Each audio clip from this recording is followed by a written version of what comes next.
He's believed to have ended its journey in seas far west of the Australian city of Perth.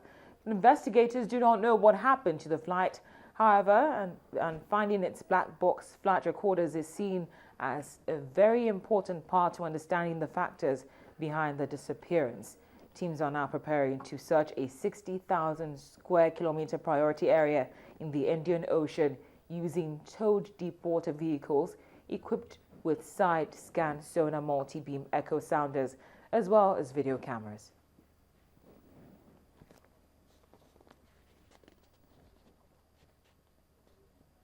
Welcome back. You're still watching The World Today on Channels Television. Now, the Indian media has been pushing for authorities to intensify rescue efforts as floods wreak havoc in Indian-administered Kashmir. Reports say more than 150 have died in the worst floods in decades. The Prime Minister, who conducted an aerial survey just yesterday, has called the floods a national disaster and announced a special relief package of $166 million. People have been rescued from flood-hit areas in northern Jammu and Kashmir state by the Indian Army, Air Force and personnel from the National Disaster Response Force.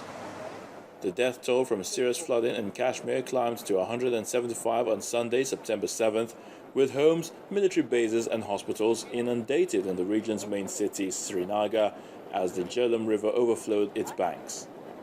Army regiments have set up relief camps in the state and have collaborated with district hospitals and NGOs to provide medical aid to those in need. NDRF Director General O.P. Singh confirmed children were among those rescued. Already rescued 5183 persons from various parts of the state. They include children also, they include ladies also. So this is the total figure.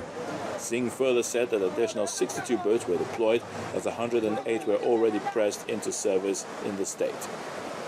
About 22 Air Force helicopters and 4 aircrafts were deployed to evacuate stranded people and to deliver relief. About 120 Army units and 8 teams of police reservists equipped with boats and life jackets were in action. Army personnel, Jagdish Singh, also confirmed between 250 to 300 people were treated daily at the 425 Field Hospital.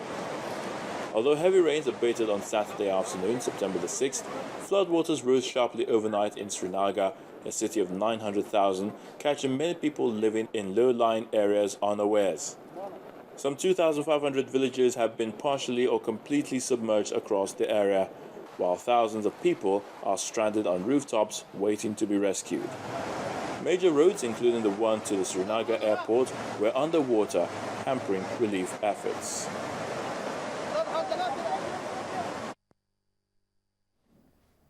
Well, it's time to shift our attention now to Africa.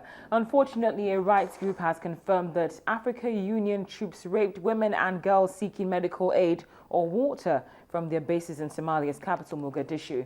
Human Rights Watch says the troops had misused their power over women fleeing violence and poverty. The AU, which has some 22,000 troops fighting militant Islamists in Somalia, says it will investigate those claims. Back in 2012, the UN recorded 1,700 rapes in camps for displaced people in Somalia.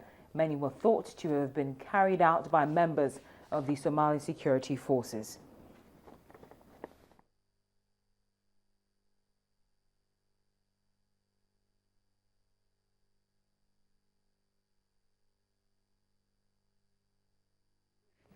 Now, about 3 days since the United States confirmed it had killed the leader of Shabaab, that's the group has retaliated just like it said it would. A suicide car bomber has killed 12 people in an attack aimed at African Union troops in Somalia, and those who survived have been rushed to hospital in Mogadishu. The local governor confirmed that a car laden with explosives was rammed into an AU convoy traveling southwest of the capital.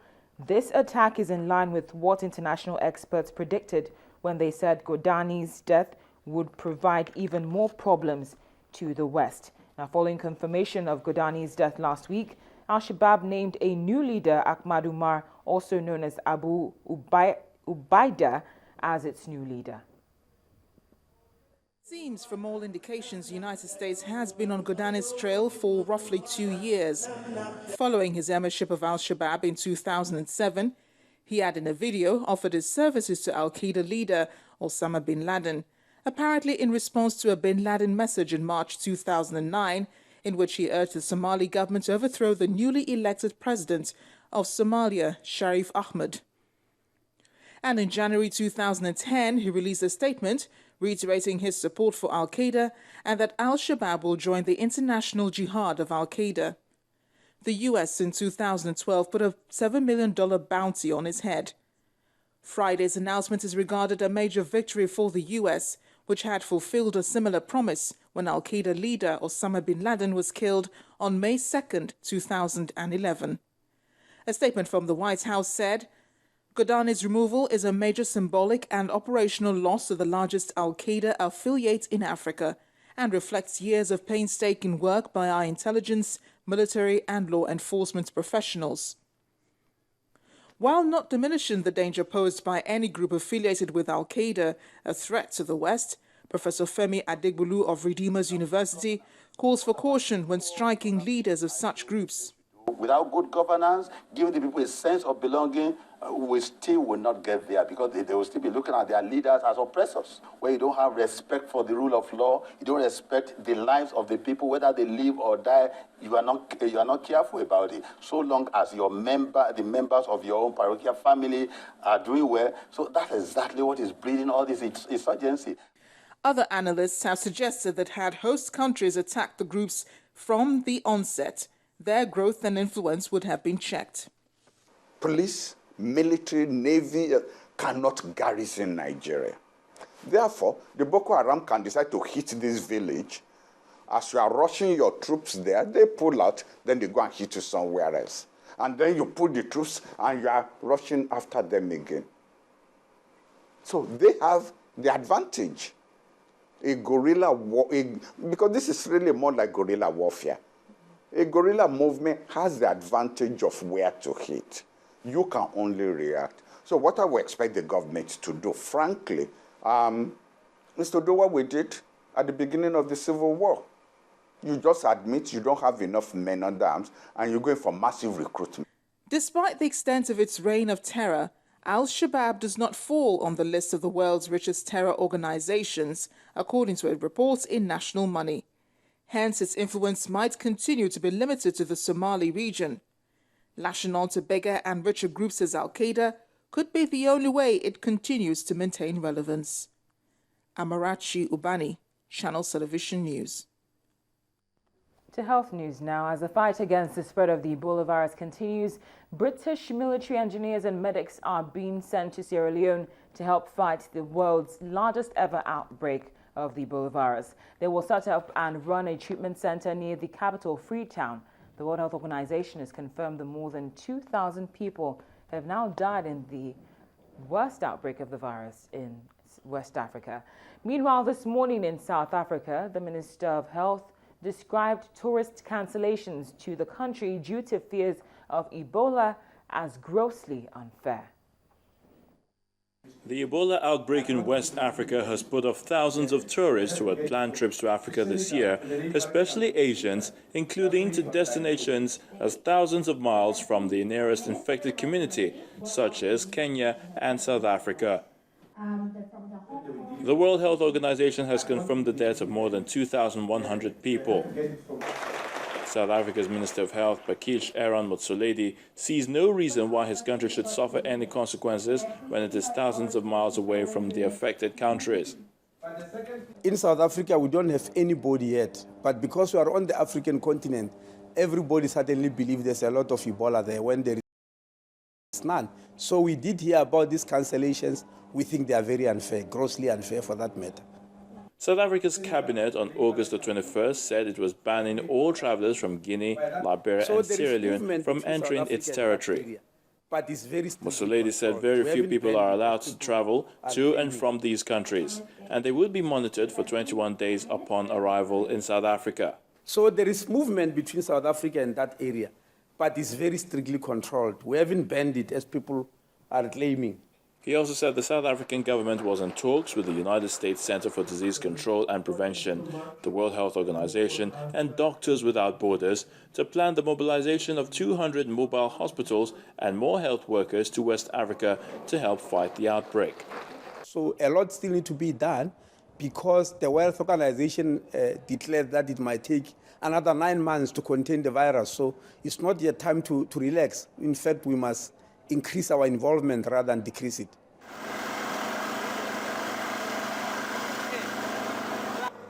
Meanwhile, in Liberia, 5 new Ebola treatment centers are being built, each with capacity for 100 beds, as it struggles to contain the spread of the world's biggest outbreak of the deadly disease.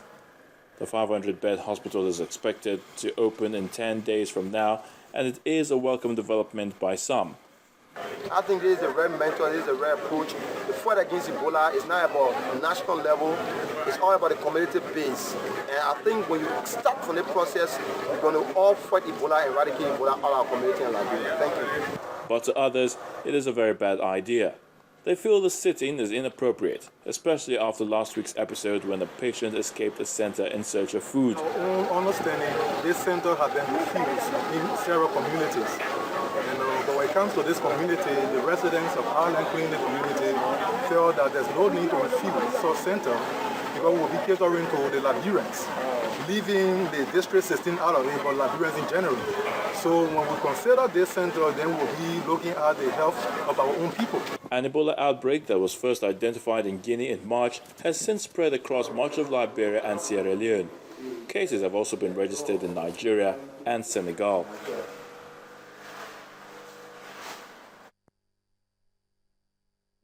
Three elderly Italian nuns have been killed at their convent in Bujumbura, the capital of Burundi. The motive for the killings is not known just yet, but police in the city say they have detained 2 suspects. The nuns were 75-year-old Lucia Pulici, 82-year-old Olga Raschietti, and 79-year-old Bernadetta Bogian. Their bodies were discovered at separate times, with earlier reports stating that 2 nuns had died. On its website, the Catholic Diocese of Parma, Italy, said the deaths of Lucia Pulici and the other 2 were very unfortunate and the tragic outcome of an armed robbery by a mentally unbalanced person.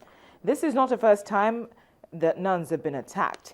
Back in 2011, a Croatian nun and an Italian aid worker were killed in a botched robbery in northern Burundi.